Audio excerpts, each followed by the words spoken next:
Γεια σας και πάλι, καλώς ορίσατε στο show του Trace and Chase, άλλη μια εκπομπή, άλλο ένα επεισόδιο. Θα ξεφυλίσουμε ωραία, με αγάπη, με τρυφερότητα και με όλα τα όμορφα συναισθήματα, παλιές, κιτρινισμένες, αλλά πάντοτε ανεξίτηλες σελίδες από το χρονικό του ελληνικού μπάσκετ και σήμερα.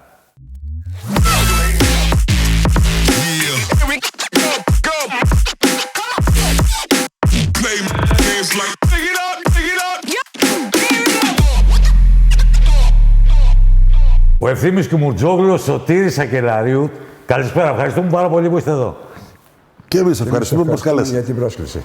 Τι σας συνδέει, για βγάλετε από το χρονοτούλαπο την πρώτη κοινή εικόνα σας.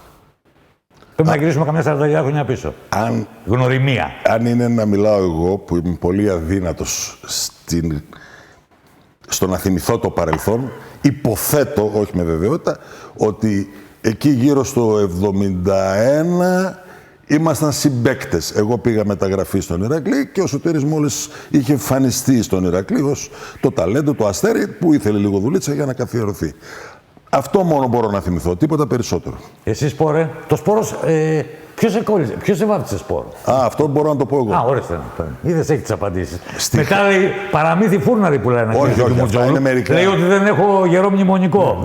Πολύ γερό μνημονικό έχει. Γερό μνημονικό έχω. Δεν θυμάμαι γεγονότα γιατί δεν τα θεωρούσα ότι είναι τέτοια που πρέπει να αποθηκευτούν. Ξέρεις, έχει συγκεκριμένη δυνατότητα και ο εγκέφαλος να αποθηκεύει. Λοιπόν, θυμάμαι ότι όταν οι ομάδες παίζαν στη Χάνθ τότε, στο ανοιχτό, ο Σωτήρης ήταν γύρω από τα καλάθια, γύριζε την μπάλα, μικρός, 5-6 χρόνια νωρίτερα, αφού πολύ νωρίς έπαιξε και όλα και στην πρώτη ομάδα. Δεν είχε συμπληρώσει καν τα 16. Σπόρ εδώ στην μπάλα, Έτσι εκτιμώ ότι έμεινε το Σπόρ. Αυτό το θυμάμαι, αλλά μπορεί να το επιβεβαιώσει ο Σωτήρης. Εγώ νομίζω ότι, αν θυμάμαι καλά, νομίζω ότι ο Αριστίδης ο Μουμόγλου μου το κόλλησε αυτό το Σπόρ. Όταν μπήκε στην ομάδα, όχι, φαντάζομαι. Όχι όταν ήρθες να παίξεις στην πρώτη ομάδα. Όχι. Πολύ νωρίτερα, που ήσουν γύρω από τα καλάθια, ας πούμε, και έδινε την μπάλα. Ναι, το ποιος, εντάξει, μπορεί ο Αριστίδης. Μετά υπάρχει ένα λιγότερο γνωστό παρατσούκλι που το είχε βγάλει ο Ντουξάιερ όταν σε γνώρισε στην εθνική ομάδα. Το Σπάι. Κατάσκοπο. Αυτό πώς προέκυψε? Εντάξει. Δεν ξέρω, αυτό. Δεν δυσκολεύτηκε ο Ντουξάιερ. Γιατί? Διότι όλη την ώρα ήταν έτσι να κλέψει την μπάλα, έτσι να κλέψει την μπάλα. Αυτό. Το ερμηνεύω εγώ δηλαδή, αλλά είναι σίγουρο. Και εγώ το ίδιο θα έλεγα. Ναι. Και ένα άλλο, το πάλι που δεν το ξέρετε εσείς. Και όταν το 1974 πήγαμε την Μεικτή Ευρώπη Νέων, μετά από το Πανευρωπαϊκό στη Γαλλία με τους νέους, που ήταν και ο Κωσάκης ο Πετρόπουλος, αλλά λόγω του ποδιού δεν ήρθε, ο Γιάκο, πώς της φύμπα, ο Στάνκοβιτς, με ονόμαζε και με ανέβαζε, με κατέβαζε Μακάριος. Μακάριος. Είχε γίνει το πραξικόπημα στην Κύπρο τότε. Είχε γίνει το πραξικόπημα στην Κύπρο. Και με ανέβαζε, κατέβαζε Μακάριος. Μακάριος. Λοιπόν, η ιστορία και των δυο σας στο μπάσκετ έχει αρχίσει διαφορετικά. Η ιστορία στον αθλητισμό. Πρώτα απ' όλα εσύ, προτού πας να παίξεις τον Ηρακλή, ήσουν κάπου αλλού. Στον Έσπερο. Στην πλατεία Υποδρομίου. Ναι, στην πλατεία Υποδρομίου. Ναι. Στον Έσπερο, εκεί μαζί με τον Γιάννη τον Σγουρό, τον νομάρχη της Αθήνας, τα δύο αδέλφια Αρβανιτίδες που είναι στη Σουηδία. Δυστυχώς ο μικρός συγχωρέθηκε, ήδη ηλικία μου, ο Μάρκος. Λοιπόν, και άλλα παιδιά, και παίζαμε, είχαμε εκεί στην πλατεία Υποδρομή δίπλα, στη Βασιλή Σοφίας, ήταν η άμεση δράση. Και τότε εμείς όλους τους ψήσαμε τότε εκεί και βάλανε, είχε τσιμέντο κάτω φυσικά, βάλανε στην αρχή αυτή ένα φιλέ για να παίζουν εκεί οι αστυνομικοί. Βόλεϊ, για να περάσουν την ελευθερία της ώρα κτλ. Και πήγαμε τότε εμείς με τον Γιάννη, τον Ζουβρό και με τα παιδιά αυτά, τον Ευαντίδη και κάποιους άλλους, και τους ψήσαμε και βάλανε και 2 μπασκέτες. Και από εκεί ξεκινήσαμε λοιπόν. Και παίζαμε και μπασκετάκι κλπ. Και κάποια μέρα μου λέει ο Μάριος, ο Γιαννίδης, ο Γουντρολόλος, αυτοί νομίζω πρέπει να φύγαν από τη ζωή. Έλα, λένε, υπογράψει το κήπο, γράφω εγώ στον Έσπερο. Και πάω το μεσημέρι, χαρούμενο στο σπίτι μου, για να πάω στο δεύτερο γυμνάσιο. Να φάω το μεσημέρι και ήταν ο πατέρας μου, ο αδελφός μου, και τους λέω να υπέγραψω στον Έσπερο. Τι λέω, που υπέγραψε, λέω ο μπάζ μου? Στον Έσπερο. Ήταν άγρια γριά, ήταν και ορδοκόρυβο. Άγρια γριά. Μην το συζητάς. Ήταν πολύ. Ήταν στο ποδόσφαιρο εκεί, πήγαινε τακτικά, παρακολουθούσε και ήταν από τις γεροντοκόρες άσχημες. Και το απόγευμα που σχολάω 6 ώρα, πότε πρόλαβε από τις 2 παρά μέχρι τις 6 πήγε, βρήκε αυτούς, πήρε το δελτίο μου, μου το έφερε, μπροστά μου το έσκησε και με πήγε με το αυτάκι από εκεί 30-40 μέτρα στην Παύλο Μενά στη γωνία. Ήταν τα γραφεία του Ηρακλή. Πρόδωσε ότι ήταν συγχωρεμένος ο Καβακάς. Και με πάω εκεί και υπογράφω και στο Ηρακλή Κίτρινα. Και έγινε. Λίγα χρόνια νωρίτερα, πιθανόν θα ήθελες και εσύ πάρα πολύ να ζήσεις μια τέτοια σκηνή, έστω και αν περιείχε σκηνές βίας που λένε και στην τηλεόραση. Αλλά ο πατέρας έφυγε πολύ νωρίς από τη ζωή. Πολύ, ναι. Σε τροχαίο δυστύχημα. Ναι. Όταν έξω από τη Βέρεια. 8 χρονών. Και άρα έπρεπε η μαμά να δώσει την άδεια να ασχοληθείς με τα σπορ. Η μαμά μου έκλεινε την πόρτα να μείνω έξω το βράδυ. Δεν μπορούσε να καταλάβει πώς γυρίζω με τη φόρμα. Αυτή είναι μεγάλη ιστορία. Πράγματι πολύ μεγάλη ιστορία. Εγώ εκεί στο δικητήριο ασχολιόμασταν με το ποδόσφαιρο. Στα πλακάκια, αν έχεις ακουστά, παίζαμε μπάλα όλη την ημέρα. Κάνα δύο φίλοι, κάτι απογεύματα ανεβαίνανε προς το ΒΑΟ. Πού πάτε ρε παιδιά να παίξουμε μπάσκετ? Τι είναι αυτό? Τι είναι το μπάσκετ? Τι είναι αυτό? Να έτσι και έτσι, έλα να δεις. Πήγα να δω, με το που πήγα είχε προπόνηση ο ΠΑΟΔ. Μόλις με είδανε, μου λένε πάρε ένα ζευγάρι παραπάνω να δεις την προπόνηση. Ήταν το κίνητρο. Αυτό από εκεί και πέρα προπόνηση. Όταν λέμε προπόνηση όμως, 5 η ώρα το πρωί στο γήπεδο του ΒΑΟ, σχεδόν κάθε μέρα, με ήλιο που είχε πίσα κάτω και έλειωνε, μέχρι τις 7.30 που θα έρθει ο φύλακας και θα μας διώξει να πάμε στο σχολείο. Τέτοια προπόνηση. Η συνέχεια όμως με τη μάνα μου, εντάξει, έπαιξε μπάσκετ, πήγα στον Ηρακλή μεταγραφή, μέχρι εκεί γκρίνιαζε η μάνα μου και στον Ηρακλή που έπαιζα γκρίνιαζε η μάνα μου. Κάποια στιγμή έγινα προπονητής στον Ηρακλή, πολύ νέος. Πάλι γκρίνιαζε η μάνα μου, άλλοι είναι με φόρμες γιατί είναι γιατροί, εσύ με φόρμα πλένω, κάνω, δείχνω. Όταν όμως άρχισε να γράφει εφημερίδα, κέρδισε ο Ηρακλής, έχασε ο Ηρακλής, τότε ξέρετε, μονόστιλα υπήρχαν. Οι γείτονες εκεί πέρα, ο Μπακάλης, ο Μανάβης, κέρδισε ο γιος σου, έχασε ο γιος σου. Είχε και άποψη, τους κουράζεις και χάνεται. Επιλόγω τιμής, μετά αλλάξαν τα δεδομένα. Τους κουράζεις και χάνεται. Είχε μια σειρά εκεί με τον Ηρακλή, κάναμε 2-3 γυναίκες, τους κουράζεις και χάνεται. Έχεις παίξει ποδόσφαιρο τερματοφύλακας? Από το 1 μέχρι το 16. Από το 1 μέχρι το 16. Και κάποια στιγμή, πώς μπαίνει στο κάδρο ο Κούδας? Ο Κούδας δεν μπαίνει στο κάδρο, ο Κούδας ήταν γειτονιά απλώς. Ναι, ήταν γειτονιά αυτό. Ναι, στο δικητήριο παίζανε αυτή η μεγαλύτερη μπάλα εκεί πέρα. Εμείς καθόμασταν, θαυμάζαμε και μέχρι εκεί. Δεν είχα καμία, ας πούμε, ιδιαίτερη επαφή, συναναστροφή με το. Η μάνα σου μάλλον πρέπει να είχε δίκιο, γιατί οι παλιοί λένε ότι κάποια στιγμή όταν σε προσέλαβε ο ΒΑΟ, ναι. Έκαναν μια φορά τη μέρα προπόνηση. Τι λες τώρα? Πριν από ένα. Ναι. Μα εδώ η συζήτηση με τον πρόεδρο τότε του ΒΑΟ με συνέστησε φίλος μου, ο Κώστας ο Καπλάνης, ο οποίος ήταν παίκτης του ΒΑΟ, γιατρός, και με είδε μια μέρα στη Βενιζέλου και μου λέει: ο ΒΑΟ ψάχνει προπονητή, ρε εσύ Ευθύμη. Δεν πας? Λέω: μα χαρά, εγώ έψαχνα. Ναι. Πολύ νέος τότε. Ο Ηρακλής για κάποιον λόγο δεν μου έδωσε τα παιδικά. Ευχαριστώ που δεν το κάναν τότε. Έψαχνα να βρω διέξοδο, γιατί με τον μπάσκετ, να σου πω την αλήθεια, έπαιζα. Αλλά έβλεπα ότι δεν είχα τύχει. 5ος, 6ος στον Ηρακλή. Να σωθούμε, να βγούμε. Οπότε λέω: εδώ δεν έχει μέλλον, γύρω στην προπονητική. Που μου άρεσε κιόλα. Λέω: θα πάω. Πάω λοιπόν στον πρόεδρο του ΒΑΟ. Καλησπέρα σας, είμαι ο Κιβουρτζόγλου. Μου συνέστησε ο Κώστας ο Καπλάνης να πάρω την ομάδα. Ναι, μου η απάντηση. Από σένα θέλουμε να πηγαίνεις με τα δελτία στο γήπεδο. Γιατί ο προηγούμενος προπονητής έχανε κανένα 2 μάτς, μηδενιζόντουσα. Μη στεναχωριάστε, λέω, καραντί. Πάω στην προπόνηση. Όσοι μαζευτήκαν πρώτη μέρα, με δημοκρατικές. Η έκφραση έχει μείνει, όλοι το λένε. Με δημοκρατικές διαδικασίες αποφασίζω κάθε μέρα προπόνηση. Τελειωμένο. Έχασα 2-3 πολύ καλούς παίκτες, που ήταν και εθνικές παιδών δηλαδή. Σου λέει: τρελός είναι αυτός, την κάνανε. Αλλά έτσι σιγά σιγά την κτίσαμε την ομάδα. Ήταν καλές συνθήκες της δουλειάς, ας πούμε. Σωτήρη, γυρίζοντας εκείνη την εσύ σου και η συμμετοχή στην μεικτή κόσμο των εφήβων και η μεικτή Ευρώπης και η εθνική ομάδα των ανδρών και τα Ευρωμπάσκετ και όλες αυτές οι διοργανώσεις, είναι μια εποχή που η προτεραιότητα ενός παίκτη που ακόμα ζούμε σε ένα ρημαφρόητο καθεστώς. Ποια είναι εκείνη την εποχή? Η προπόνηση και η αγάπη να τα δίνουμε όλα στο μπάσκετ. Τι άλλο να ήταν? Δεν καταλαβαίνεις, Βασίλη, τίποτα άλλο για όλους τους παίκτες. Είναι πώς ήταν αυτή η ταινία με το Βιετνάμ που πυροβολιόντουσαν. Ναι. Θυμάσαι. Το έχω την ατάκα συνέχεια, αλλά δεν μπορώ να θυμηθώ. Έτσι και είσαι αθλητής, μπασκετμπολίστας, ανεξαρτήτως αν κάνεις 2 εκατομμύρια το χρόνο ή 500 ευρώ τον χρόνο, ξυπνάς, κοιμάσαι πώς θα παίξω, τι θα κάνω, θα παίξω καλά, θα βάλω πόντους. Αυτή είναι η ζωή σου. Αυτό είναι ένα μεγάλο πρόβλημα για τους νυν αθλητές που πάνε να γίνουν επαγγελματίες. Πολλά παιδιά καίγονται έτσι, ας το πούμε. Διότι προσιλώνονται, δεν καταφέρουν να κάνουν το μεγάλο άλμα και ξυπνάνε μια μέρα 28-30 χρονών και λένε τώρα τι κάνω.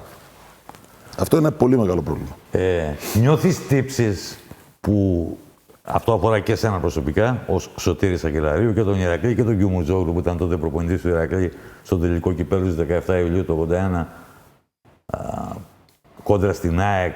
Την ΑΕΚ του Γκούμα, του Γκέκου, του Ραμπίδη. Χάνεται 84-78. Ναι. Ντάλα καλοκαίρι, 50 βαθμούς υπόσκια. Δεν έχεις παίξει αυτό το τελικό. Εσύ και ο Πιλαφίδης. Και μένει μόνος του Καρατζουλίδης. Νομίζω και ο Τσουμής. Ο Τσουμής έπαιξε. Ήταν τότε που του περονόσπορος του είχε πέσει και αριστερά. Ναι. Εγώ είχα προσβληθεί από υπατήτηδα. Ναι, πολύ άρρωστη. Είχαμε ένα τουρνουά, νομίζω, βαλκανικό στη Σόφια και νομίζω ότι από εκεί κάπου κόλλησε. Ευτυχώς την υπατήτηδα Α, την εύκολη υπατήτηδα, αλλά ήταν το διάστημα τότε εκείνο, το οποίο και το διάγνωσα τελείως τυχερά.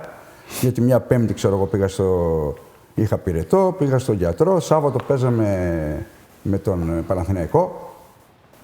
Και λέω, με εξετάζει, με κάνει πάνω, μου λέει δεν έχει τίποτα. Εντάξει, μετά πώς με πάει στο παράθυρο έξω, μου λέει για να δω λιγάκι εδώ έτσι. Και έτσι με βλέπει λίγο κίτρινο, λέει για πάνε κάνει λέει, μια τρασαμινάση. Λέω τι είναι αυτή, λέει εξέταση. Κάνω τρασαμινάση και βλέπω ανεβασμένη. Πάω την άλλη μέρα πάλι, ακόμα πιο ανεβασμένη. Μου λέει πατήτητα. Στοπ τέρμα λέει το μπάσκετ και τώρα δεν ξέρω αν. Δεν πήγαινα στον γιατρό, δεν το έβρισκε. Αν με βάζαν καμιά ένεση, να πέσω πυρετό, να παίξω, να κάνω τι άλλες συνέπειες θα είχα μετά, αυτό δεν το ξέρω. Πας περιπτώσει, ξέρω ότι ήταν αυτό το πράγμα, ας πούμε, και δεν έγινε. Και γι' αυτό το λόγο ήταν το διάστημα τότε που έγινε και ο τελικός στην Αθήνα με την ΑΕΚ. Και εγώ και ο Πιλαφίδης έχει περικαρύδιδα ο Κώστας. Είχε τέτοιο. Και αυτό το ίδιο πράγμα και γι' αυτό το λόγο δεν παίξαμε. Δυστυχώς. Τι πρόταση μπασκετική έκανε ο Ηρακλής επί Κιουμουτζόγλου τότε? Είναι η πρώτη θητεία σου. Πρωτού πας στην Αμερική, πρωτού πας στο Νορθ Καρολάινα. Ναι. Και μετά ξαναγυρίζεις και αναλαμβάνεις ξανά. Εντάξει, ύστερα ήταν εύκολα. Ναι. Άλλη ιστορία υπέροχη. Ήμουν προπονητής στο ΒΑΟ. Με καλές επιτυχίες, 2-3 κατηγορίες, πρώτη εθνική. Όταν βγήκαμε πρώτη εθνική, επειδή τώρα βάμε τα θηρία, πήγα εγώ στη διοίκηση του ΒΑΟ. Κολιάκος ο πρόεδρος. Λέω. Ο γιατρός. Ο γιατρός. Και καλός γιατρός, δηλαδή πολύ αθλητικός. Λέω να μην ανεβούμε. Μου λέει τι να μην ανεβούμε. Στο συμβούλιο. Λέω δεν μπορούμε να παίξουμε. Τι να ανεβούμε, να κατεβούμε βόλτσα, κάνουμε, να κάτσουμε εδώ πέρα, το ευχαριστιόμαστε. Και είχαμε κάνει και ωραίο προγραμματισμό και εντάξει. Δεν γίνεται. Παρετούμε. Δεν ήθελα να πάω σφαγμένος από χέρι που λέμε, ας πούμε, με κατάλαβες. Εκείνον τον καιρό ο Ηρακλής κινδύνεψε να πέσει. Ήτανε τελευταίος. Και δεν έπεσε οριακά δηλαδή. Και η διοίκηση του Ηρακλή έψαχνε προπονητή να αλλάξει. Μίλησε όλους τους καλούς Θεσσαλονικής προπονητές, δηλαδή τον Ιωαννίδη, τον Ροδόπουλο, τον Λάκη, τον Τζάβα, και αρνήθηκαν να πάνε. Και ο συγχωρημένος ο Γιώργος ο Πλατσούκας, που ήταν συνάδελφος μου, δημοσιογράφος. Πέρα από το δημοσιογράφος, τι μιλάμε για Ηρακλής, δεν υπάρχει άλλο όριο. Από ό,τι μου μεταφέραν, αλλά και ο ίδιος το επιβεβαίωνε εκείνο τον καιρό, είπε στη διοίκηση: έχουμε ένα δικό μας τσακαλάκι. Λέει. Γιατί να μην το φωνάξουμε αυτό. Ακριβώς έτσι όπως το λέω. Με φωνάζουνε κατευθείαν εγώ. Τίποτα αμοιβή σχεδόν, ας πούμε, πολύ περιορισμένη, αλλά αυτό δεν ήταν το ζητούμενο τότε. Το ζητούμενο ήταν να μπει στη διαδικασία. Και η δυσκολία, όπως λέγανε, εγώ δεν αισθάνθηκα καμία δυσκολία, ήταν ότι θα είχα συμπαίκτες αυτούς που έπαιζα μαζί τους. Με καταλάβες. Αλλά δεν έχει σημασία, μπορεί να σε πει τι πέστησαν, ας πούμε. Κατευθείαν στο πλάκωμα, μόνο έτσι κερδίζεις. Και κάναμε πολύ καλή πορεία. Βάλαμε και κάποια καινούργια πραγματάκια μέσα. Το zone press, ας πούμε. Το zone press που δεν έπαιζε καμία ελληνική. Τίποτα. Έπαιζαν από Σπανίωσες, ποτέ ελληνικές ομάδες zone press. Όχι, δεν ήξεραν. Γιατί εγώ το παρουσίασα με το ΒΑΟ για να κερδίσουμε τη Λάρισα, μέσα στη Λάρισα, τη μεγάλη Λάρισα. Και πανικοβληθήκαν. Σου λέει τι κάνουν τώρα αυτοί οι τρελοί. Τι είναι αυτό? Και το δεύτερο μεγάλη επιτυχία που κάναμε ήταν εναντίον του Άρη του Ιβικόβιτς με τον Γκάλι. Στο Παλέντε Σπορ. Στην πρώτη, δεύτερη παράταση, δεν θυμάμαι πώς είχαμε κερδίσει, με τον Σπάι τελευταίο. Γιατί τελευταίο θα πετούσαν μακρινή παλιά, άλλοι Καρατζουλίδης, Πιλαφίδης μπροστά υψηλή, εμπόδιζαν το οπτικό πεδίο, πετούσαν μακρινή παλιά, άλλη την έκλεβε. Γι' αυτό σου είπα, έχω απάντηση για το Σπάι. Την επόμενη μέρα έχεις πώς το λένε, σεμινάριο προπονητών στο Δελασάλ. Και εισηγητής ήταν ο Ιβκοβιτς. Πήγα εγώ, έκατσα πάνω. Σεμινάριο προπονητών. Και λέει, βλέπαμε και ένα τρελό πράγμα, λέει, μες στο γήπεδο. Όπως το λέω. Τι υψηλή μπροστά, η κοντή πίσω, λέει, τι ήταν και το πράγμα. Αλλά κερδίσαμε και ήταν η πρώτη μεγάλη νίκη του Ηρακλή, ας πούμε, επί εκείνου του Άρη που δεν ξέρω, πήρε το πρωτάθλημα. Πάντως ήταν top ομάδα. Τι ξεχωριστό έχει ο Σωτήρης Σακελαρίου ως παίκτης? Όντας όσο πιο αντικειμενικός ή αυστηρός με τον εαυτό σου μπορεί να είσαι. Με συγχωρείς, Βασίλη, ποια ήταν η ερώτηση, δεν είναι πια. Ότι τι ιδιαίτερο, δηλαδή, κρίνοντας τον εαυτό του. Γιατί είναι μια εποχή που η Ελλάδα έχει γκάρ. Δηλαδή, πάντοτε είχαμε, είναι εκείνη η δεκαετία που έχουμε το enfant gâté. Εντάξει. Εννοείς μέχρι το 2000, γιατί μετά έχουμε κι άλλους. Ναι. Μέχρι το... Ναι. Δηλαδή, εσύ είναι ο Κοροναίος, είναι ο Γκάλης, είναι ο Γιαννάκης. Αμέσως έχουμε 4-5 νομίσας. Δηλαδή, παίκτες που πρωταγωνίστηκαν, έπαιξαν όλοι στην εθνική ομάδα και πολύ καλοί παίκτες. Στο συλλογικό επίπεδο. Αυτό λέω. Τι διαφορετικό έχεις εσύ από τους άλλους? Προσπαθούσα να εκτελώ καταρχάς τις εντολές των προπονητών και να προσπαθήσω να έχω σαν ομοιογένεια δεμένη την ομάδα και να προσπαθώ να αξιοποιώ τα ταλέντα και τους παιχταράδες που ήταν μαζί μου, δίπλα μου. Πολλή προπόνηση, χάσαμε καλοκαίρια, χάσαμε εποχές πολλές, κάτω στο κλειστό, στο Καρεσκάκι και κάτω εκεί με 55-60 βαθμούς στην Μαξεσέ κτλ. Αλλά το ευχαριστιόμουν πάρα πολύ, αυτό το ήθελα και το γουστάριζα πάρα πολύ, να το πω έτσι. Γιατί έβλεπα ότι σιγά σιγά με προτιμάνε, με βάζουν από τη Θεσσαλονίκη να παίξω εθνική ομάδα. Και ένα διάστημα ήμουν και αρχηγός, ένα διάστημα έπαιζα και πεντάδα, ξέρω εγώ, μαζί με αυτούς τους παιχταράδες όλους που ανέφερες προηγουμένως. Και αυτό που θέλανε και οι περισσότεροι ήταν οι πάσες, οι δικές μου, οι μακρινές, και οι εύκολες πάσες για να βάζουμε και τα εύκολα καλαθάκια. Αυτό θα έλεγα και εγώ. Ακίνητος. Τάκ με τα δύο χέρια. Η πάσα που έκανα, δεν υπάρχει. Εντυπωσιακή. Η πάσα από τη μια άκρη του γηπέδου στην άλλη. Χωρίς βάρη, χωρίς προπόνηση και χωρίς τίποτα. Έτσι. Μόνο με καρπούς, με δύο χέρια, μπαπ στο σημείο. Είναι σαν να το βλέπω τώρα και έχω περάσει και 30 χρόνια. Σου λέω, και εγώ αυτό θα έλεγα κατευθείαν. Τα πήγε περιφερειακά. Το βιώνατε αυτό τότε, δηλαδή θεωρεί το δύσκολο για παίκτες από τη Θεσσαλονίκη, όσο καλοί και αν ήταν, να καλούνται στην εθνική ομάδα? Μιλάω τώρα, απευθύνομαι σε έναν άνθρωπο που έπαιξε 127 φορές με την εθνική ομάδα των ανδρών. Άρα έχεις λόγο.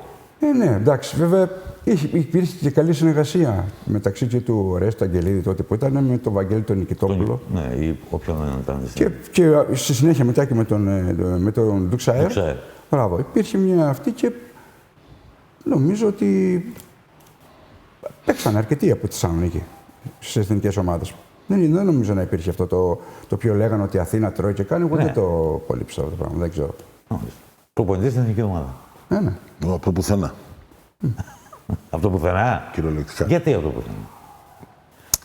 Εσύ είσαι στην Αμερική, γυρίζεις. Κάθεσαι πόσα χρόνια στο North Carolina? 3. Γυρίζεις, Τρία και μισό. Ξανακάθεσαι στον πάγκο του Ηρακλή. Μισό αυτό το χρόνο. Μπράβο. Ναι. Αναλαμβάνεις περιφερειακός προπονητής και προπονητής των εθνικών εφήβων και ελπίδων. Στάσου, ξεκίνησα από τη Θράκη περιφερειακός. Από τη Θράκη, αυτό λέω. Μετά πήγα στις άγονες γραμμές και παιδοέφηβους, αργότερα αρκετά. Και μετά πάει η εθνική ομάδα το 86 στην Ισπανία. Στο παγκόσμιο. Και γυρίζοντας με παίρνει ο πολίτης δεύτερο. 87. Κάνουμε το 87. Ως συνήθως στην Ελλάδα πάγια τακτική, αμέσως αρχίζει η γκρίνια μετά την επιτυχία. Πάμε έξω και μετά το 87 άρχισε η γκρίνια και το 88 και η διοίκηση ενδιάμεσα έχει αποφασίσει ότι είναι δυσαρεστημένη από τον πολίτη. Στο τέλος της ημέρας δεν ήταν καθόλου γιατί επανήρθε ο Κώστας, αλλά λέμε εκείνη τη στιγμή, ξέρεις πώς γίνονται αυτά τα πράγματα. Μου μηνύει ο τότε έφορος των εθνικών ομάδων, τώρα δεν ξέρω σε ποιο επίπεδο, αλλά πάντως όχι σαν τον Καπαγέροφ, το δεύτερο στάδιο, ο Αστεριάδης από εδώ, ότι θέλουν να με δουν στην Αθήνα. Κατεβαίνω κάτω, μου λένε, ξέρεις τι σκεφτόμαστε, βγαίνω από εκεί, πάω στον πολίτη. Λέω, Κώστα, αυτοί θα σε φάνε. Να κάνουμε κουμάντο. Α, του το είπες έτσι. Ορίστε. Στην Ψύχρα πήγα στο ασφαλιστικό του γραφείο. Στη Δαμάρεως, στο Παγκράτη. Δεν μπορώ να ρωτήσω. Πήγα κατευθείαν. Ήτανε η αμερικάνικη μενταλιτέ. Ο δεύτερος πρέπει να στήριξει τον πρώτο. Έτσι είχα μάθει στην Αμερική. Βρήκε ο Κώστας στην άκρη, ξαναγύρισε στην ομάδα. Όλα καλά, συνεχίζουμε. Κάνουμε τη δεύτερη γκρίνια στην Ολλανδία, που δεν μπορούσε να έχει πάει καλύτερη ομάδα. Δεν ξέρω πώς το σκεφτόντουσαν οι δημοσιογράφοι και πώς το είχαν παρουσιάσει. Τέλος πάντων, κάνουμε εκείνο και γυρίζουμε πίσω. Σε πολύ λίγο χρονικό διάστημα, δεν θυμάμαι πότε ήταν αυτό το προολυμπιακό τουρνουά, αλλά ήταν Ιούλιο. Τέλη Σεπτεμβρίου, ο Παπακοσταντίνου, τότε παράγοντας ο Κώστας, μου λέει: έχουμε συμβούλιο, λέει, στην Αθήνα να κατεβούμε. Ωραία, να κατεβούμε. Αυτό γινόταν τυπικά. Κάθε μήνα, μια φορά, κάνουμε συμβούλιο για όλες τις ομάδες. Εντάξει, παίρνουμε το ειστήριο, πάμε κάτω. Είναι ο Λεωνίδας που ήταν ο ταξιδιστής της εθνικής ομάδας. Μας παίρνει από το αεροδρόμιο, μας πάει στα γραφεία. Τα γραφεία έρημα, κανένας. Λέω: τι γίνεται, Εργοστάκη, πού είναι αυτοί? Λέει: θα έρθει ο νέο που να είναι. Ρε, μην πάνε, σε θέλει ο γενικός μέσα. Τώρα δεν θυμάμαι, ήταν γενικός ή πρόεδρος ο Βασιλακόπουλος, δεν έχει σημασία. Ο Βασιλακόπουλος. Μπαίνω μέσα, κάτσε ευθύμη, κλείδω στην πόρτα, κλειδώνω και την πόρτα. Με λέει: αναλαμβάνεις προπονητής της εθνικής ομάδας σου. Όπως τα ακούς. Λέω: τι λέτε? Δεν θα βγεις έξω, γι' αυτό κλείδω στην πόρτα. Και τους την ξανακάνω στην προηγούμενη φορά. Εάν σε 5 λεπτά δεν έχεις αποφασίσει, μέχρι και ο βασιλιάς από την Αγγλία θα με πάρει ποιον θα πάρω προπονητή. Όπως τα λέω, ούτε κόμμα παραπάνω, ούτε κόμμα μείον. Οπότε αναγκαστικά έπεσα εκεί. Και ο Βασιλακόπουλος είχε καταλάβει τόσο καλά το μενταλιτέ μου. Φυσικά μπορώ να πω εδώ ότι με τον Βασιλακόπουλο τόσα χρόνια στην εθνική ομάδα, ζήτημα να συνευρέθην 4, να πω εγώ, 5 φορές να μου πεις εσύ. Αυτό ήταν. Από μακριά, για να κάνω εγώ αυτό που θέλω και να κάνει αυτός αυτό που θέλει. Να μην έχουμε τριβές. Που σου λέω, μου είπε: δεν θα βγεις έξω γιατί αυτό θα συμβεί. Και στο πρώτο τουρνουά που πήγαμε, όχι το τουρνουά, παιχνίδια άρχισαν. Η προκριματική φάση, το challenge round. Ολλανδία. Βάζουμε τους Ολλανδούς 20 διαφορά, 30, πολύ μεγάλη διαφορά, που ήταν υποτίθεται κλειστό παιχνίδι. Με το που προϊζωνόμαστε έρχεται ο Βασιλακόπουλος. Δεν θα πεις ότι ήταν εύκολο το παιχνίδι. Ναι, διότι άμα κερδίζει 25, εντάξει ρε παιδιά, πήγαμε εκεί πέρα, πετάξαμε, γυρίσαμε. Δεν θα πεις ότι ήταν εύκολο το παιχνίδι. Να με βάλει δηλαδή στη λογική πώς να αρχίσω να αντιμετωπίζω τον τύπο που δεν το έμαθα ποτέ, αλλά τέλος πάντων. Το ρήμα ζηλεύω δεν είναι σωστό. Το αφήνω στην άκρη. Πώς νιώθει ένας παίκτης που ενώ πρωταγωνιστούσε εκείνη την εποχή, που ήταν, όπως λέμε, πρώτη μούρη στο καβούρι, που είναι ένας από τους κορυφαίους γκάρ στην ιστορία του ελληνικού μπάσκετ, ότι δεν πρόλαβε ή δεν στάθηκε τυχερός, όχι ικανός, σε αυτό θα πάμε αργότερα, που είναι το τσιτάτο του κ. Μουρτζόγλου, και έχασε την ευκαιρία να είναι πρωταθλητής της Ευρώπης το 87. Το 87, εγώ σταμάτησα από την εθνική ομάδα το 84. Ναι. Τότε είχε ανέβει ο Γιαννάκης ο Παναγιώτης, που είχε ξεκινήσει προς το τέλος. Ήταν οι υπόλοιποι όλοι παίχτες. Εγώ σταμάτησα από την εθνική ομάδα, γιατί σταμάτησα και μετά, ας πούμε, τότε πήγα και στον ΠΑΟΚ. Μετά τον Ηράκλειο, ναι. Μπράβο. Ήδη ήμουνα τότε 32 χρονών. Το 87 θα ήμουν 32 χρονών. Και το 88 είναι που σταμάτησα κιόλας από τον ΠΑΟΚ. Δεν με έκανε τίποτα. Εντάξει. Πάντα όλα τα πράγματα νομίζω ότι έχουν ένα τέλος. Και έτσι. Την πετσέτα αυτή, ξέρεις ποιος την έχει φέρει στο Trace and Chase? Εγώ την έδωσα στο Γιώργο και ο Γιώργος την έφερε. Ο Γιώργος την έφερε εδώ. Εάν έγραφες κάτι, είναι η πετσέτα, η επαιτειακή, η συλλεκτική. Ας είναι καλά ο Ιορδάνης, ο γιος σου, που μας την έφερε, και ας είσαι καλά και εσύ που μας την πρόσφερες. Εάν έγραφες κάτι, έπρεπε να γράψεις κάτι που είναι μια λέξη, μια εικόνα, μια στιγμή από εκείνες τις 11 υπέροχες μέρες από τις 3 έως 14 Ιουνίου του 87, και στις οποίες έχεις έντονο στίγμα και αποτύπωμα. Τι θα έγραφες? Δεν μπορεί να βρεις τίποτα, γιατί εκείνο τον καιρό γίνανε όλα στραβά, ρε παιδί. Δηλαδή από τον κόσμο, από τα ξενύχτια. Ναι. Ενώ για αθλητικό γεγονός τι κάναμε εμείς? Όλα ήταν ανάποδα. Δηλαδή, ειλικρινά δεν μπόρεσα ποτέ μου να καταλάβω πώς αντέξανε αυτοί οι παίκτες. Εντάξει, στην έδρα μας, δεν λέω, ο κόσμος βοήθησε, αλλά Πόσο, τόσο πολύ. Όταν ήταν με 2-3 ώρες ύπνο κάθε μέρα επί τόσες ημέρες. Ήτανε ότι δύο παράγοντες εγώ θα έλεγα. Μία ότι αισθανθήκαν οι παίκτες κυρίαρχα, αλλά και εμείς στη συνέχεια, ότι έχουμε την τύχη, ειδικότερα μετά που περάσαμε από την Ιταλία, ότι έχουμε την τύχη και αυτό, ξέρεις, πολλαπλασιάζει την εσωτερική δύναμη για να ανταποκριθείς, συν ο κόσμος που φώναζε. Συν η μία μισή ώρα να πάμε από το Jones, 2 ώρες στο γήπεδο για να παίξουμε. Συν η διαλυμένη ομάδα που γύριζε μετά την νίκη, γιατί ο καθένας προσπαθούσε να σωθεί, να μπει οπουδήποτε. Όλα αυτά συνυπήρξαν και ήρθε το αποτέλεσμα. Θα μπορούσαμε να έχουμε αποτέλεσμα στα χρόνια τα δικά σου. Καλύτερο από αυτά που είχαμε. Σε μερικά τουρνουά πιθανώς. Ποια είναι χαμένη ευκαιρία, Σωτήρη? Ποιο από το Ευρωμπάσκετ που έπαιξε εσύ από τις υπόλοιπες οργανώσεις αισθανθήκατε ότι σας ξέφυγε, σας γλύσετε σε κάτι?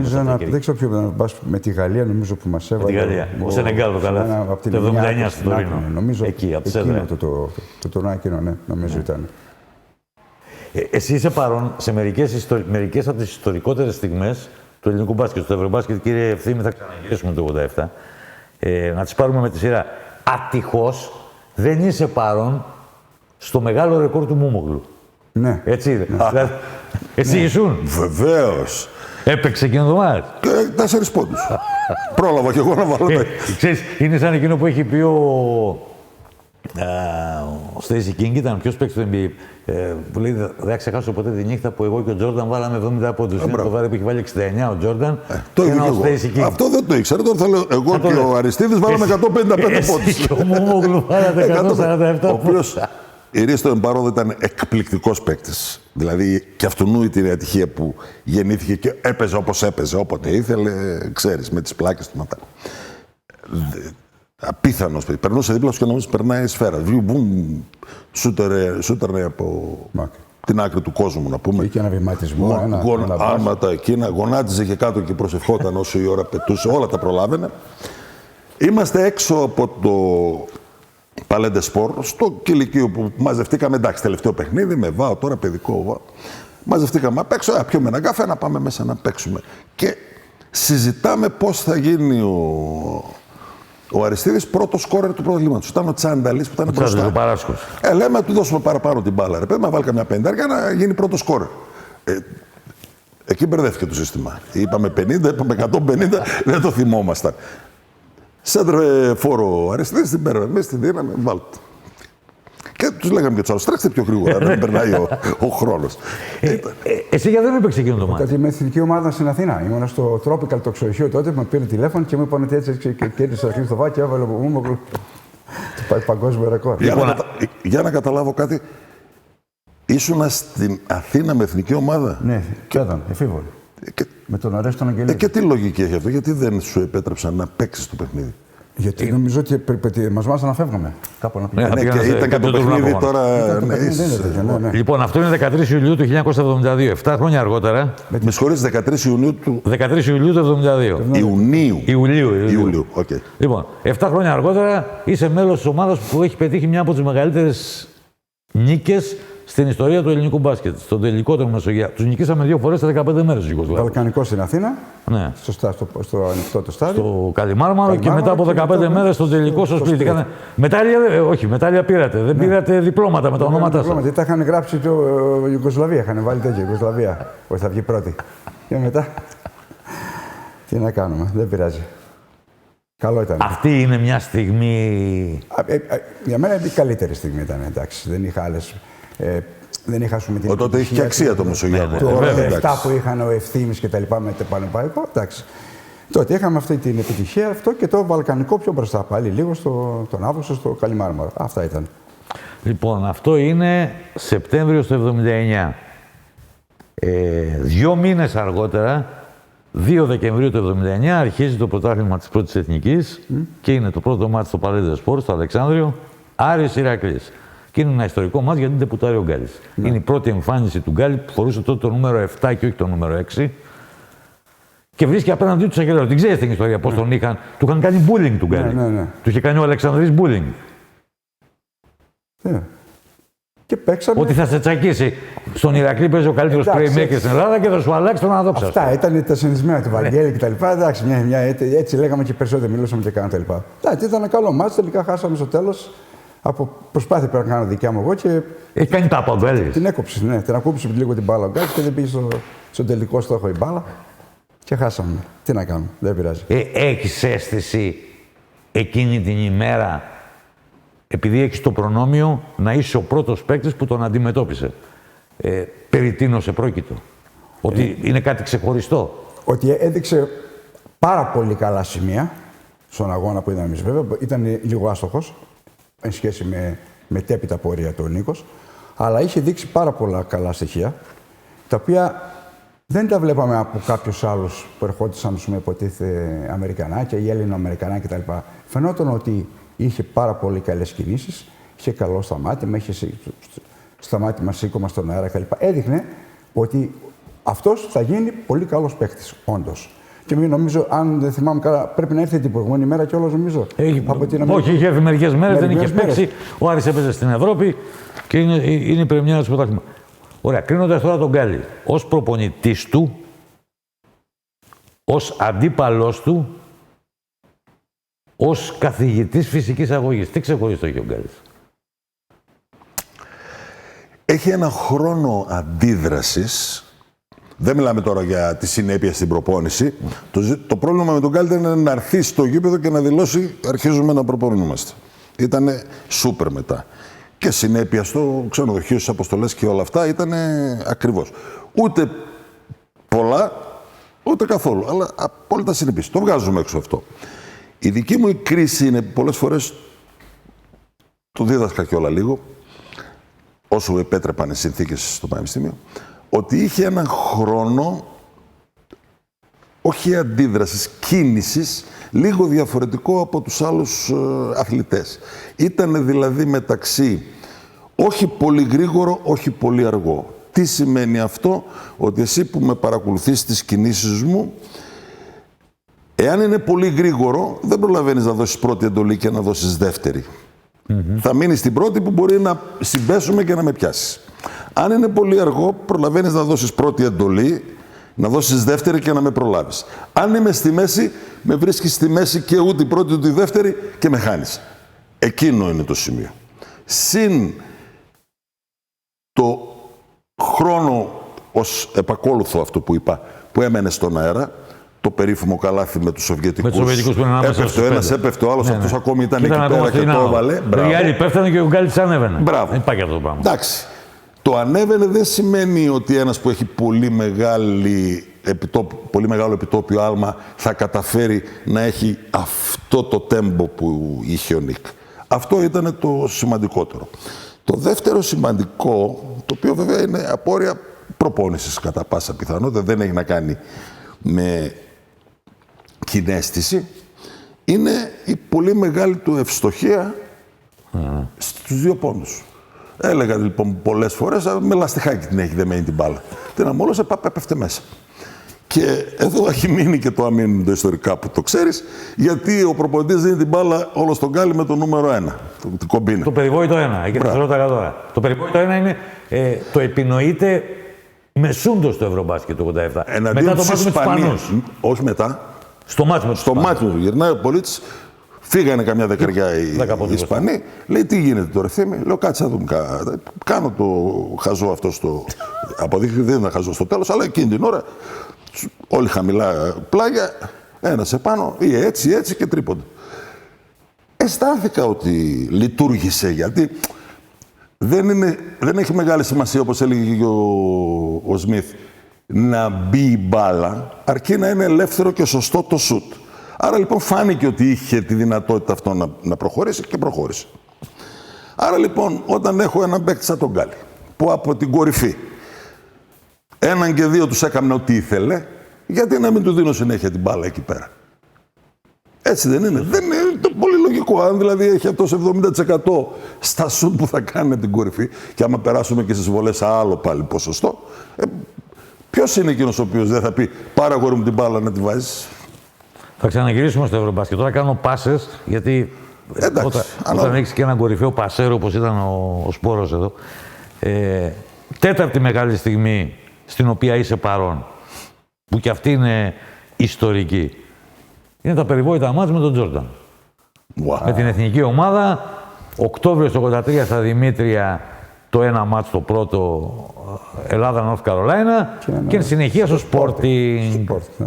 Λοιπόν, είναι και η περιβόητη ιστορία που θα την πεις εσύ, γιατί την λες καλύτερα από ό,τι μπορώ να την πω εγώ.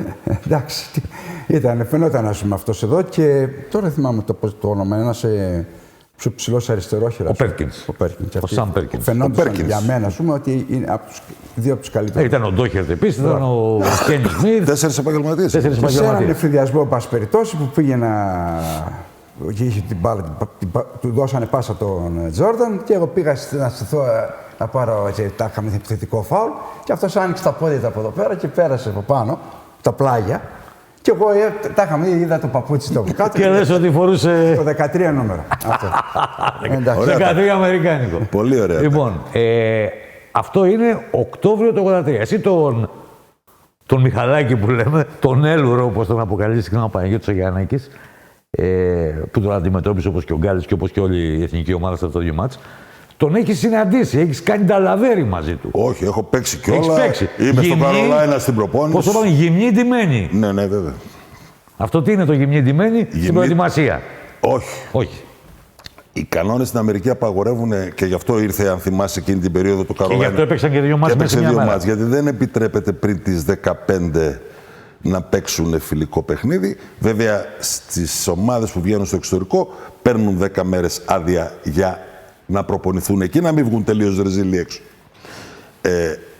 Μέχρι λοιπόν τις 15 Οκτωβρίου, από το που θα λήξει το πρωτάθλημα, απαγορεύεται να έρθει παίκτης και προπονητής σε επαφή σε γήπεδο, σε οτιδήποτε. Τίποτα. Οι παίκτες λοιπόν του κολεγίου, όλη η ομάδα, μαζί με τους επαγγελματίες που έχουν φύγει από το κολέγιο και έχουν πάει και έχουν γίνει επαγγελματίες, μαζεύονται το καλοκαίρι και αρχίζουν από τις 2-3 στο γυμναστήριο και παίζουν μέχρι τις 8-9-6 ώρες.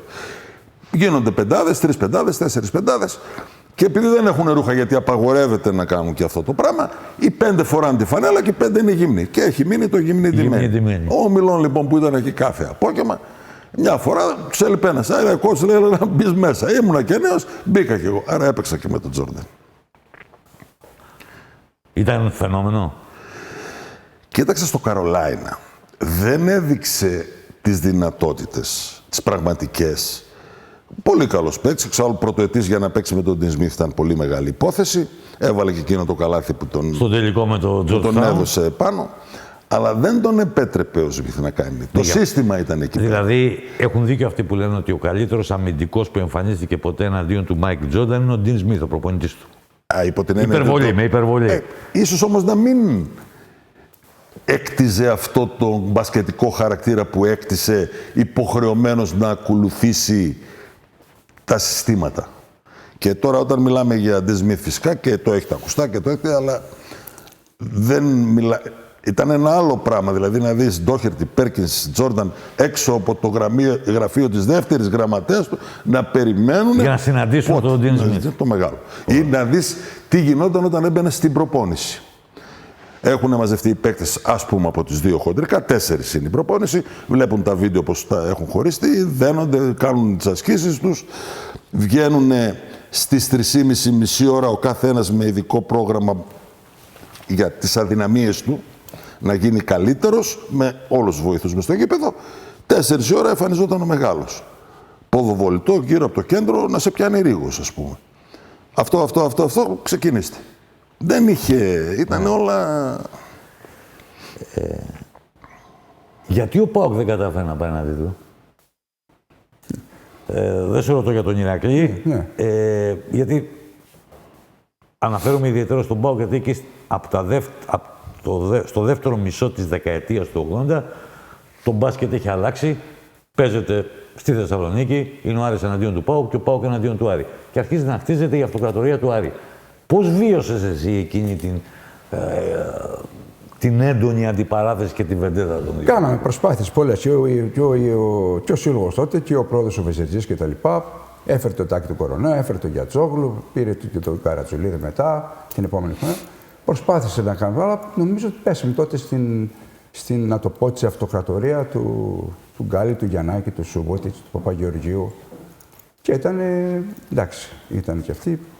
Ήταν δύσκολη, δηλαδή. Δεν ήταν ότι θα μπορούσε να πει το παίρνω το πρωτάθλημα περπατητός. Ήταν δύσκολη η κατάσταση. Πολύ. Ήταν ο Άρης πολύ καλή ομάδα τότε. Παγκόσμιο πρωτάθλημα ΣΥΣΜ. Ο Φέδων Ματθαίου προπονητής και πίσω από τον πάγκο ένας παπάς. Ναι. Πες την ιστορία, σου παρακαλώ πολύ. Πάλι, όλα στην ιστορία. Αυτό, τι μαζευτήκαμε εδώ για να λέμε ιστορία. Για να λέμε ιστορία. Παίζαμε τότε εκεί και ήμουν στον πάγκο το διάστημα. Ποιος έπαιζε τότε? Δεν θυμάμαι το ποιο είπε.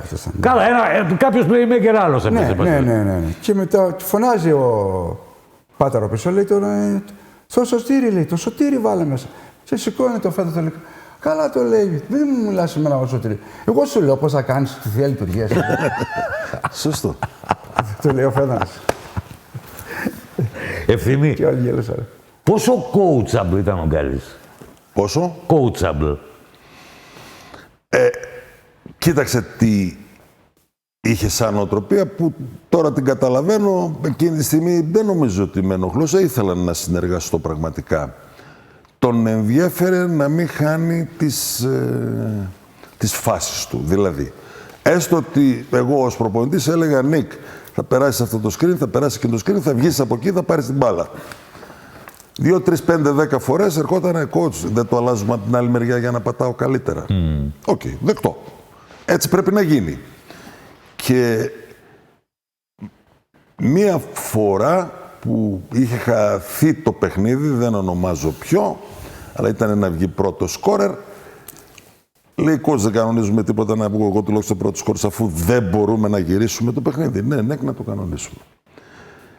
Κατά τα άλλα δεν είχε ιδιαίτερες σχέσεις ενώ για το παιχνίδι με τον προπονητή. Αλλά αυτό είναι μια πραγματικότητα. Όλους τους προπονητές να ρωτήσεις του επαγγελματικού μπάσκετ αλλά και του ποδοσφαίρου του επαγγελματικού θα σε πούν ότι δεν υπάρχει στην πραγματικότητα η αίσθηση που υπάρχει στον κόσμο ότι συζητάει ο προπονητής με τους παίκτες. Ένας αποφασίζει, οι άλλοι ακολουθούν, όχι γιατί δεν έχουν άποψη. Έχουν άποψη. Αλλά δεν θέλουν να εκτεθούν μήπως και πάει κάτι στραβά. Γιατί με εξαίρεση τις ΣΕΡΕΣ δεν ασχολήθηκες σε μεγαλύτερη χρονική διάρκεια με το προπονητηλίκι? Γιατί διάλεξα το εμπόριο. Τότε μια πρόταση από την Αθήνα για ψάχνω τότε για αντιπρόσωπο στους συναγερμούς. Συναγερμού Τζέμινη στη Θεσσαλονίκη, στη Βόρεια Ελλάδα. Και μάλιστα τότε αυτή την προσφυγή θυμήθηκα, ότι αυτός ήταν γνωστός και φίλος του, ένας από τους δύο του Μάθου το Κατσόλη. Και το λέει το Μάθη και έρχεται το Μάθη μου λέει ότι έτσι και έτσι αυτή με είπα να κάνω μια δουλειά. Εγώ για δουλειά δεν είμαι να ξυπνάω το πρωί, άσε, εγώ θέλω να κοιμάμαι και σηκώνομαι μετά πάω προπόνηση να κάνω. Δεν θέλω λέει αυτό το πράγμα. Λέει. Θέλει να κάνει λέει. Αυτό έγινε αυτός και αυτός. Τα τηλέφωνα λέει, τα σταθερά του αδερφοί. Στην Αθήνα, πήγα στην Αθήνα, μίλησα και ξεκίνησα και λέω τότε τα έβαλα κάτω και λέω δεν να μπλέξω τώρα να κάνω τον προπονητή. Είδα οι ΣΕΡΕΣ τότε ήταν που κουραζόμουν γιατί είχα ανοίξει. Πήγαινε έλα, ναι, έφευγα 4 ώρες από το μαγαζί. Ήμουν και στην αστυνομία τότε. Και στην ελληνική αστυνομία. Που ήρθα στη Θεσσαλονίκη τότε, ας πούμε, στην Διεύθυνση Ασφάλειας Θεσσαλονίκης. Και λέω τότε όλα δεν μπορώ να τα προλαβαίνω και λέω άμα είναι. Το κάνουμε την εταιρεία αυτή στο όνομα της γυναίκας μου, γιατί εγώ δεν επιτρεπόταν λόγω του τύπου στην αστυνομία. Και έτσι ξεκίνησε και αποτραβήχτηκα ας πούμε, από τον Πάστοδη και ασχολούμουν με τις συναγερμούς μέχρι το απόγευμα και από το απόγευμα μέχρι το βράδυ με την αστυνομία μετά. Σε τι σε βοήθησε, ποιο επιπλέον εφόδιο σου έδωσε η καριέρα σου στο μπάσκετ? Για τη ζωή σου, για την οικογένειά σου, για την κοινωνική σου υπόσταση. Και όλα αυτά που λες. Ποιο ήταν το μεγαλύτερο δίδαγμα που πήρες παίζοντας? Δημόσιες σχέσεις και οι γνωριμίες. Αυτό ήταν ένα από τα μεγαλύτερα κεφάλαια που αποκτήσαμε, γιατί εμείς δεν είχαμε και λεφτά τότε. Εγώ πήρα λίγα λεφτά, κάποια λίγα λεφτά όταν πήγα στον ΠΑΟΚ. Αν δεν πήγαινα στον ΠΑΟΚ, παρακαλούσα, δεν θα παίρναμε. Δεν παίρναμε πολύ ψύχολα. Από το Ευθύμης ξέρει εδώ πέρα τότε. Λοιπόν, και νομίζω ότι έκανα καλά που διάλεξα αυτό το να κάνω αυτό το τέτοιο. Τώρα, εάν ακολουθούσα την προπονητική και έτρεχα κι εγώ και πήγαινα και Αμερική και έκανα λοιπά και διάφορα πράγματα, δεν ξέρω τι τύχη θα είχα. Ναι, και πόσο διάφορα. Δεν μπορώ να τα ξέρω αυτά τα πράγματα. Γιατί ως γνωστόν, καλύτερα. Τυχερός παρά ικανός. Είναι και το τίτλος του βιβλίου που έβγαλες πριν από 3 χρόνια. Το πιστεύεις αυτό, Θα καθόμουν να γράψω 250 σελίδες αν δεν το πίστευα. Βεβαίως το πιστεύω. Όχι το πιστεύω. Καθημερινά, ναι. Και στον παρόντα πόλεμο. Βλέπεις ότι όλα ήταν συγκυρίες. Ο πρόεδρος της Ουκρανίας από ηθοποιός έγινε πριν 2 χρόνια. Πρόεδρος. Και κάθεσε στη βάρδια του. Όλα, δηλαδή όλα είναι... Η τύχη είναι σοβαρός. Η τύχη. Θέλει βέβαια και κάποιες ικανότητες, αλλά άμα πας και με το χρόνο, πάνε πίσω. Δες, πολιτικούς μεγάλους της Ελλάδος.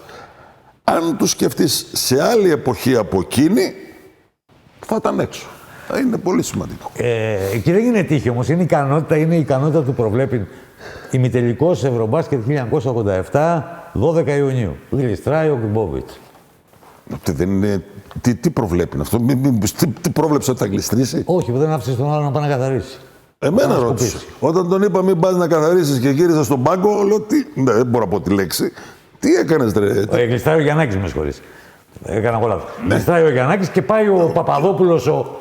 Παπαδόπουλος νομίζω λεγόταν ο υπάλληλος του ΣΕΦ. Εγώ έχω την αίσθηση ότι ήταν ο μάμας. Όλοι λένε ότι ήταν υπάλληλος. Εγώ λέω ότι ήταν ο μάμας. Και τον άρπαξα έτσι και τον λέω πίσω. Άστο.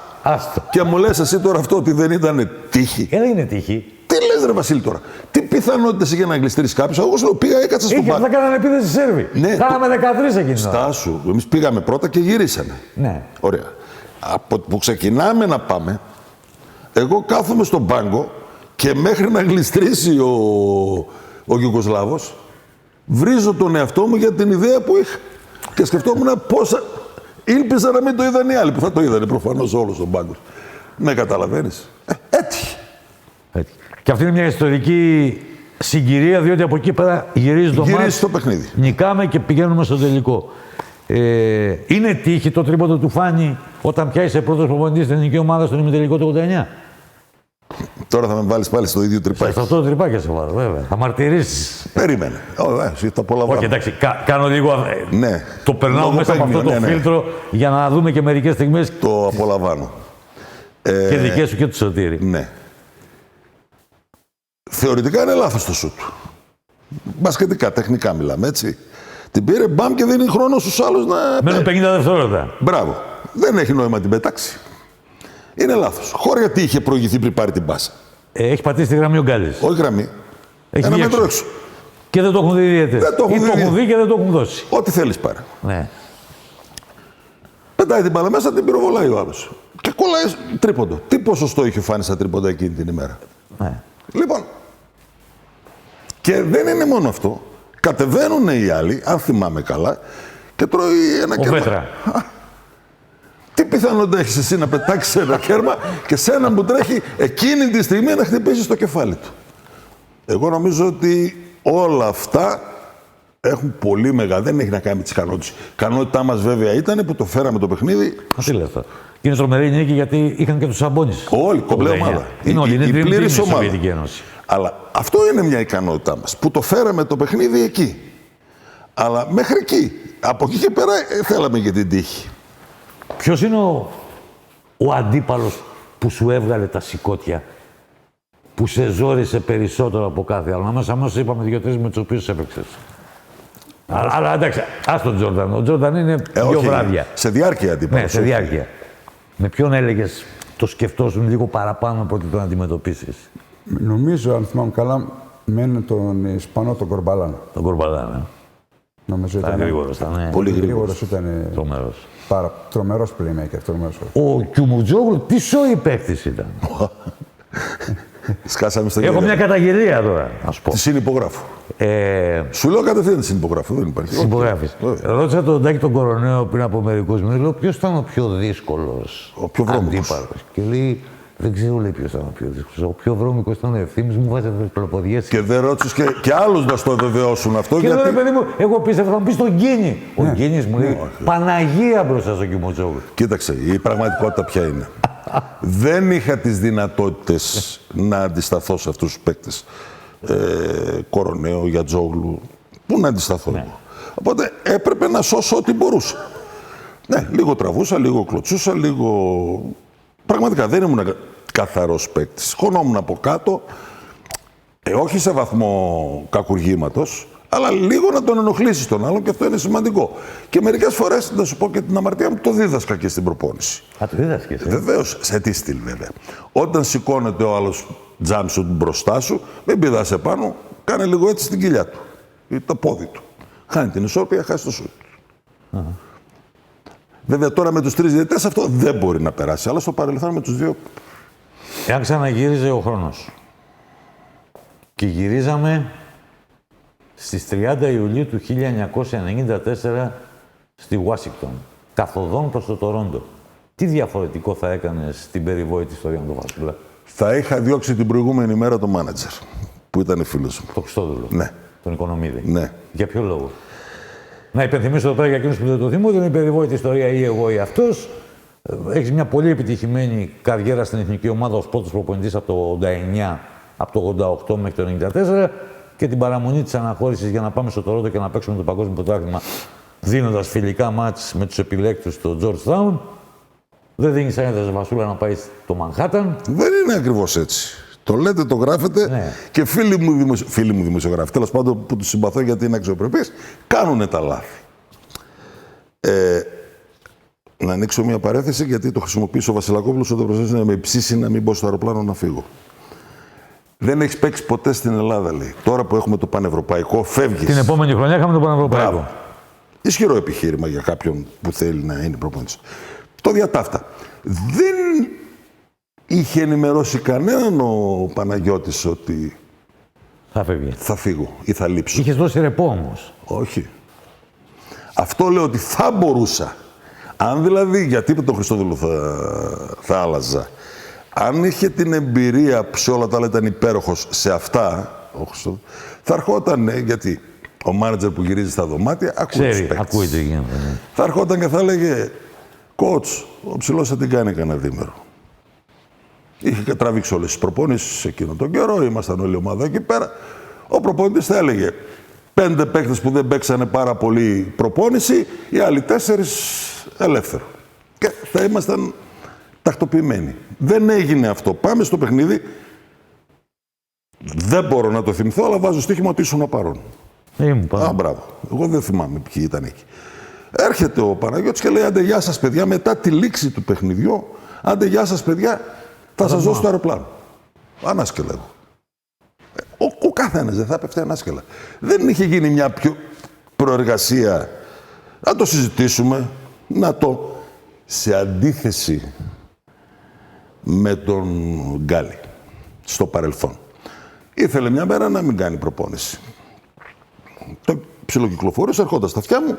Εκείνη την ημέρα ρεπό η ομάδα. Δεν χάθηκε ο κόσμος προκειμένου να διατηρήσεις γιατί και τα παιδιά αυτά 42 μέρες προετοιμασία, τώρα μια μέρα, εντάξει, να διατηρήσεις τη συνοχή. Όπως εδώ τώρα σου το λέω, γιατί πράγματι ήταν αρκετοί παίκτες που είχαν τραβήξει περισσότερο χρόνο, προπονήσεις, αγώνες κλπ. Άρα δεν χάλαζε ο κόσμος άμα λέγαμε εσείς οι 3 off, εσείς οι 4 off, ανάλογα με τα χαρτιά. Δεν έγινε όμως αυτό. Όταν έρχεται ο παίκτης, όποιος και να είναι αυτός, και εσύ είσαι προπονητής, και λέγω φεύγω, θα σας δώσω στο αεροπλάνο, πώς θα μπεις στα αποδυτήρια, πώς θα πας να μιλήσεις την άλλη μέρα. Συμφωνούμε. Ναι, είναι η κουβέντα που είπες ότι έγινε ό,τι έγινε γιατί εγώ δεν ήθελα να γίνω Χότζας. Τι δεν ήθελα να γίνω? Χότζας. Είναι καταγεγραμμένη και στα κοιτάπια. Δεν το θυμάμαι, αλλά είναι δυνατόν κάποιος προπονητής που σέβεται τον εαυτό του, δεν λέω αν είναι καλός, κακός και τι είναι, να δεχθεί αυτό το πράγμα, μια ανακοίνωση σε αυτό το στυλ, ούτε με περιτύλιγμα έστω, να αρχίσεις να κάνεις διαβουλεύσεις με τον εαυτό σου. Εγώ κατάλαβα ότι είναι πάρα πολύ σοβαρά τα πράγματα, επειδή ήμουν εκεί, επειδή σε ξέρω και έχουμε κάνει και παρέα και εκτός γηπέδων, όταν είπε στο συγχωρεμένο τον Μάκη τον Ειρηνό που σε διαδέχτηκε κιόλας, ρε Καρδάση, δώσε ένα τσιγάρο. Λέω τα πράγματα είναι πολύ σοβαρά. Δεν ήμουν καπνιστής. Ναι, επειδή δεν ήσουν καπνιστής για να ζητάει ο Ευθύμης τσιγάρο, πάνε να πει τα πράγματα είναι πάρα πολύ σοβαρά. Τι πάρα πολύ σοβαρά. Πιο σοβαρά δεν μπορούσε. Και ήταν πιο σοβαρό. Ο Ευθύμης Κιμωτζόγλου έφυγε. Τέλος πάντων, εντάξει, πέρασε, η ομάδα πήγε πάρα πολύ καλά. Όλα καλά. Τι ομορφιά έχει το μπάσκετ. Τι ομορφιά είχε εκείνη την εποχή το μπάσκετ και τι ομορφιά έχει ακόμα το μπάσκετ για να κάθεσαι και να το βλέπεις. Διαφορετική ομορφιά. Έχει πάρα πολύ. Πώς να το πω τώρα. Είναι ένα άθλημα, καταρχάς, το οποίο, ομαδικό άθλημα, το οποίο έχει πάρα πολύ συναρπαστικές, πάρα πολύ γρήγορες φάσεις. Έχει δυνατά κορμιά. Έχει την μπάλα που μπαίνει στο πλεκτό. Ναι, και σε ευχαριστεί αυτό το πράγμα. Λοιπόν, νομίζω ότι για μένα, εντάξει, επειδή ήμουν και αθλητής, νομίζω ότι για μένα το μπάσκετ είναι το καλύτερο άθλημα και γι' αυτό το λόγο βλέπω και τώρα, ας πούμε, έχει πάρα πολύ, με τη EuroLeague και τα λοιπά, έχει πάρα πολύ, άσχετα λόγω κορονοϊού που δεν έχει, αλλά έχει πάρα πολύ θεαματικότητα και τα λοιπά. Έχει πολύ ωραίους αγώνες, έχει πολύ ωραίους παίκτες. Νομίζω ότι... Έχεις αποθυμένο από την καριέρα σου στο μπάσκετ? Εντάξει, τα δεδομένα είναι πολύ διαφορετικά από ό,τι είναι σήμερα και οι συνθήκες. Αποθυμένο, όχι αποθυμένο. Έναν τίτλο. Έναν τίτλο. Όχι, εγώ απλούστατα τώρα που παίζω, τώρα που βλέπω μάλλον διάφορους παίκτες κλπ.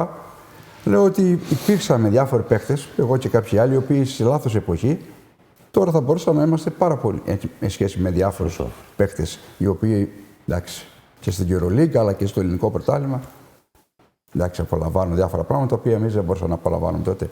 Μιλάω τα υλικά, αλλά εν πάση περιπτώσει. Με ποιον θα ήθελες να παίξεις από τους μεταγενέστερους ή ενδεχομένως και από τους προηγηθέντες της δικής σου καριέρας? Τι? Σε ποιον θα ήθελες να κάνεις? Ο συμπαίκτης εννοείς? Με την Πάσα? Ναι. Στον Αριστίδη τον Μόγλο. Όχι, που να μην έπαιξες, που να μην έπαιξες μαζί του. Α, να μην είχα παίξει μαζί του. Να μην είχες παίξει. Και να λες, παιδί μου, αν ήμουν εγώ θα τον έκανα να... Ποιος ήταν παίκτης που θα μπορούσε δηλαδή να έχεις μαζί του επικοινωνία και χημεία και να του πετάς την μπάρα και να βάζει γκολ? Δεν μπορώ να θυμηθώ τώρα. Μου έρχεται στο μυαλό μόνο παίκτης που έπαιξες μαζί του. Μαζί του έπαιξα, ναι. Γκάλης, χωρίς συζήτηση, ρε σου. Γκάλης. Εξτρέμ είναι ο Γκάλης. Ναι. Όταν παίρνατε ένα ριμπάρο, όποιος έπαιρνε ριμπάρο, αυτός ήδη είναι στο κέντρο. Πάρε την μπροστά, τρέξε βάλτε. Με παίκτες που δεν έχω παίξει. Που δεν έχει παίξει. Α, πρέπει να έχει. Να μην είχα παίξει. Στάσου, όσοι παίκτες νόμιζα να μην έχει. Όχι, μεταγενείς θα μπορούσα να πει, θα ήθελα να παίξει με το Σπανούλη, ξέρω εγώ, με το Διαμαντίδη. Κατάλαβα. Πρέπει να βρεις εξτρέμ ποιος είναι. Ναι, ξεκάθαρο, δεν υπάρχει θέμα. Δεν το κούμπο, αυτά είπε. Όχι, δεν το κούμπο. Το έκανε κάτι άλλο. Ο σπόρος του. Τίποτα, δεν έχει. Πάρα από το στεφάνι, πάρε την μέσα. Ο Διαμαντίδης και ο Σπανούλης ήταν μπροστά. Σωστά, πάρε βάλε. Πάνω από το στεφάνι, τάκ, θα χτυπάει, μπαίνει μέσα. Εσύ έχεις αποθυμένο. Έχεις δύο παιδιά τα οποία διαπρέπουν στην Αμερική. Υπήρξες καθηγητής πανεπιστημίου και στην Ελλάδα και στην Κύπρο. Διετέλεσες προπονητής της εθνικής ομάδας με το καλύτερο ρεκόρ όλων των εποχών, 61 νίκες και 30 ήττες. Είσαι ένας από τους 4 προπονητές που κάθισαν στον πάγκο και των 3 ομάδων της Θεσσαλονίκης. Οδήγησε τον Παναθηναϊκό σε Final Four. Οδήγησε τον Πανιόνιο, κούτσαρε στον Πανιόνιο στην Ευρωλίγκα, στον Άρη, στον Μπάου, στον Ηρακλή, στον Βάο. Σου έχει μείνει κάτι, δηλαδή. Δεν νομίζω. Εγκατέλειψες νωρίς επίσης το προπονητή και δούλεψες για τους Ολυμπιακούς Αγώνες. Έχεις κάνει πολλά πράγματα. Σωστότατα. Απλώς έχω ένα μειονέκτημα, αλλά αυτό το μειονέκτημα δεν σημαίνει ότι εγώ, δικό μου το μειονέκτημα δεν είναι αποθυμένο, δεν είμαι καλό στο να πουλάω τον εαυτό μου. Αυτό είναι το μόνο μειονέκτημα. Κατά τα άλλα, είχα μια πάρα πολύ γεμάτη καριέρα, χωρίς μια μέρα να κάτσεις. Αν σου πω ότι τις τελευταίες 2 εβδομάδες έχω που κάθομαι και λέω τι να κάνω και ψάχνουμε να βρω τι θα κάνω. Μέχρι τώρα όλα ήταν πάρα πολύ γεμάτα. Δόξα τω Θεώ. Μια προφανής απάντηση για αυτό που λέει ο Ευθύμης Κιουμουτζόγλου είναι ότι επειδή δεν είχε να κάνει τίποτα, τον φέραμε σήμερα εδώ. Δεν είναι έτσι. Σωτήρης Ακελαρίου, σε ευχαριστώ πάρα πολύ. Και εγώ, Βασίλη, ευχαριστώ εσένα. Ευθύμη Κιουμουτζόγλου, σε ευχαριστώ πάρα πολύ. Να είστε καλά και να απολαμβάνετε τη ζωή σας. Με δεδομένο ότι έχω δηλώσει αποχή από... Αποχή από τα δρόμενα και από τη... Και από τηλεοράσεις και από εφημερίδες. Όχι τώρα, αλλά και ανέκαθεν. Άλλο σποραδικά και άλλο συστηματικά τα τελευταία χρόνια που αποφεύγω, αλλά έλα που είναι από τους κορυφαίους, αν όχι ο κορυφαίος, δεν το λέω ειλικρινά, και σε ποιότητα και σε γνώση, αλλά το κυρίαρχο για μένα είναι η ευγένεια που λείπει από κάποιους δημοσιογράφους. Σας ευχαριστώ πολύ, να είστε καλά. Τίποτα. Λοιπόν, εδώ τελειώνει άλλο ένα επεισόδιο του show στο Trace and Chase. Ραντεβού στο επόμενο επεισόδιο. Να είστε καλά. Σας ευχαριστώ πολύ και σας ευχαριστούμε όλοι μας που είσαστε δίπλα μας, που κάνουμε αυτή την ωραία συντροφιά ανατακτά χρονικά διαστήματα και έχουμε την ευκαιρία να λέμε και μια κουβέντα παραπάνω, είτε από το παρελθόν, είτε από το παρόν, είτε ακόμη και μελλοντολογικά. Γεια σας.